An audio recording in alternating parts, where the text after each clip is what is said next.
Once again, Nelson Ford here from the Gunsmith in Phoenix, Arizona. I started off doing 1911 stuff, but I have customers that are asking me to at least start touching on the Smith revolvers, one of my very closest loves. At any rate, I think the first thing I just want to get to is spring kits. People say, well, what do you do? Drop a spring kit in there? And I tell them, no, the trigger return springs that you get from most of the manufacturers are 032 in coil diameter, and they're sluggish and they don't work fast. And in J frames, where you have to have a lot of power on the hammer, a lot of times they don't like returning. I know a lot of UCs have been going back to the factory, not returning. And the same thing goes on with the leaf spring and the KL&N. People buy the aftermarket springs. You can always tell them there's a rib down the middle. It's not the standard flat Smith and Wesson hammer spring. And they put them in there and turn the strain screw in, and they're left wherever God's good humor is. The screws are all different. The frames are somewhat different. The springs are all somewhat different. There's nothing that uniform. And they don't have a predetermined place to go. And we're educated men. On the K-frame, if the firing pin is loaded with a spring and it's a pre-96, I have it listed here, hold on, 42 ounces for 38 special and 46 ounces for the magnums. On the the post-96, they have a different ignition system where they use this little tiny firing pin. And the firing pin's been taken off the hammer. So instead of having the hammer come down with a bunch of force like that, you have this little tiny pin that comes down with that force. And so when you drop in a bullseye spring or some sort of spring kit, you don't know where you're going. You don't know where you're left. You don't know how to calibrate it. And you want to go to a predetermined place. And so how can any of that make any sense? I bend the factory springs up. I bend the factory springs an inch from the base.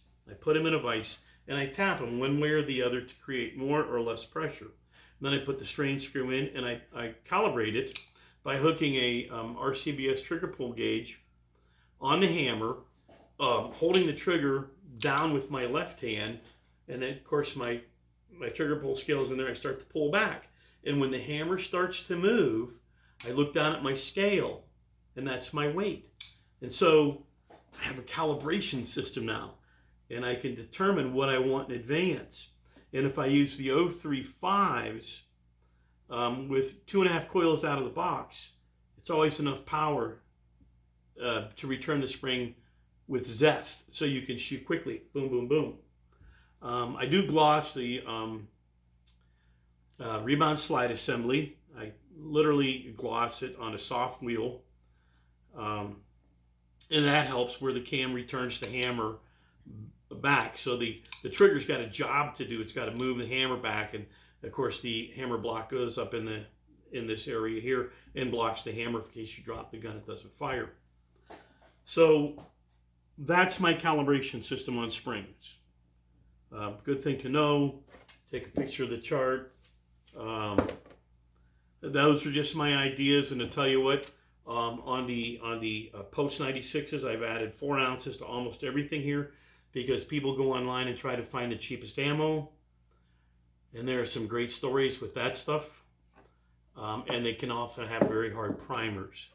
I had a customer come in with a good friend. I don't normally work on 30-30s, and the lever wouldn't close, and he had Czechoslovakian 30-30, and I mic'd the rim of the case, and it was 10 or 12 or 15 thousandths bigger than the normal rim on a 30-30. And I said, Jimmy, I don't think they have Winchester 94s in Czechoslovakia, so they couldn't test it.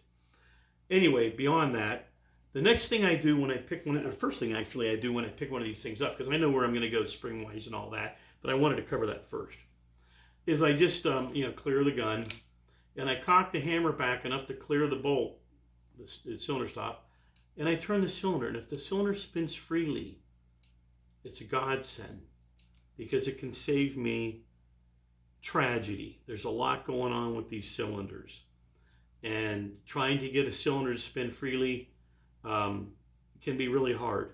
A lot of the newer guns, and I'm not picking on them, but a lot of the newer guns, they leave the bushing on the extractor star. They just leave them too big, and there's not enough room in there. And when you close them, they close, but they're up against that recoil shield, solid. That is to say, there's no end shake. It's just butt right up against it, and that will drag your cylinder. If you have a rod that's out of round, it will drag on your front locking lug and cause drag on some spots and not on others. I always look at the barrels to see how they're lined up, and if they're to one side or the other, and sometimes the clocking is off by a few thousandths, 3, 4, 5, 6, and that's going to put that front locking lug in the wrong place. And so there's going to be constant pressure against the rod. And so that's to be expected on most guns. Oh, this is a great one. I was at my store 11 years before I learned this one. There's a lobe, there's an opening in the frame for your cylinder release latch. And when it's at rest, the area in the opening behind the stud where it screws onto, and the size of the lobe that's on the back of this part that keeps the skate straight and from turning, if the area is bigger on the back of your thumb latch than the opening in the gun when the cylinder is in and it's at rest, that means there's constant pressure against the center pin of your cylinder, and that will drag your cylinder. And when I figured that one out, that's like the first thing I do every time. I unscrew this, pull the knob off. If it's hard coming off, when I go to drop it back on, if it won't go in without being pushed forward to snap in place, that lobe needs cut. And I safe side an 8-inch mil bastard, and I start on the lobe like this. I have the smooth side down, safe side.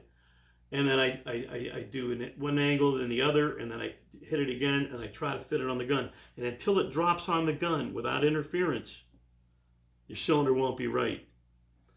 Now those things are kind of to be expected on most guns. Where the real trouble comes is when people remove the ejector rod without the yoke in place. That is to say, I'm going to take the yoke off and show you what I'm thinking here.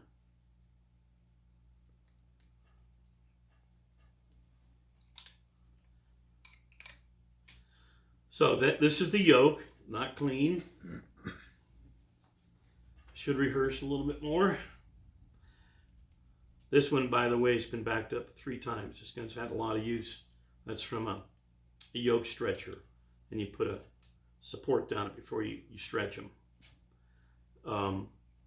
But when you try to remove the rod, people grab them and turn them without the yoke in place. There's something that you can't control, the extractor extension that's in the cylinder. That there's a rod this long that's part of the extractor when it comes out. That will get bent, and straightening them is a real trick. Straightening the rods, I can do. Straightening the extractor extensions are rough, and when those are wrong, then they're trying to take that whole rod and do a trick coming through your yoke that's going to make it drag, and that's going to be difficult to fix. This is how I take the cylinder apart. I grab the rod with 2 pre-1981 pennies, and I close it in a vise. I don't crush everything, I close it in a vise. Sometimes you got to tighten it up a little bit. And then with that supported, I have at least 3 empties in the cylinder, protecting the star from turning in here. It's got a groove in it, but it gives it more support. And then you turn the cylinder. This being post 61, I believe. It's a left-hand thread. So you would turn it to the right to unscrew it. prior to 1961 November, and it's different on different guns. You would turn it to the left, be standard right-hand thread. Sometimes it doesn't want to go and you're not sure and the dates are close. You try one side, try the other side. I went back and forth on one today at the shop till it broke loose, because you always want to give it a chance. I have a customer in Florida that finally got his early 50s K22 he's been dreaming about his whole life. I don't know why he wanted to take the cylinder apart. First thing he did is snap the rod right off the cylinder. And where he's going to find another, if he can get the thing apart and get the broken threads out of the extractor rod extension, I don't know, but he's going to have to go try to find a right-hand thread ejector rod as well. But at any rate, that's how I do it. I get 2 pre-1981 pennies. I support the extractor star. I have to have the yoke in place, and I turn the cylinder. Never turn the extractor rod, turn the cylinder. Anyway, that really needed to be covered. This little guide right here, this pilot, I use this for lining up the yoke with the recoil shield.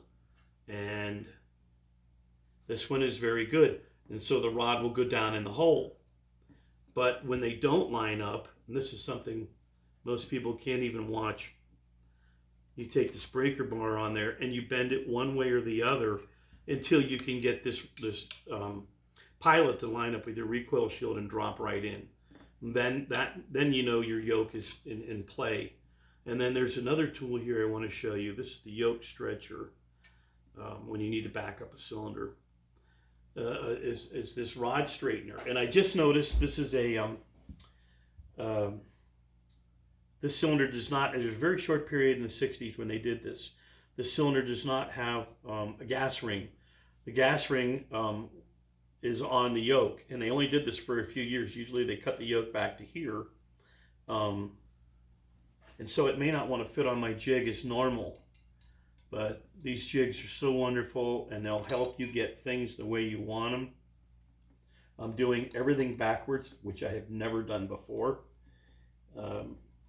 I'm usually in front of the tool. And you line it up like this.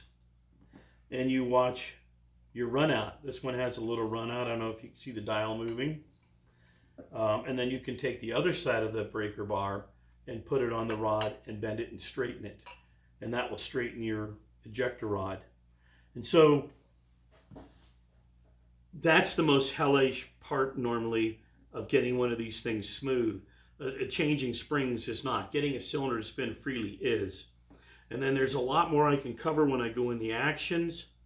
I want to do that separately so I can have different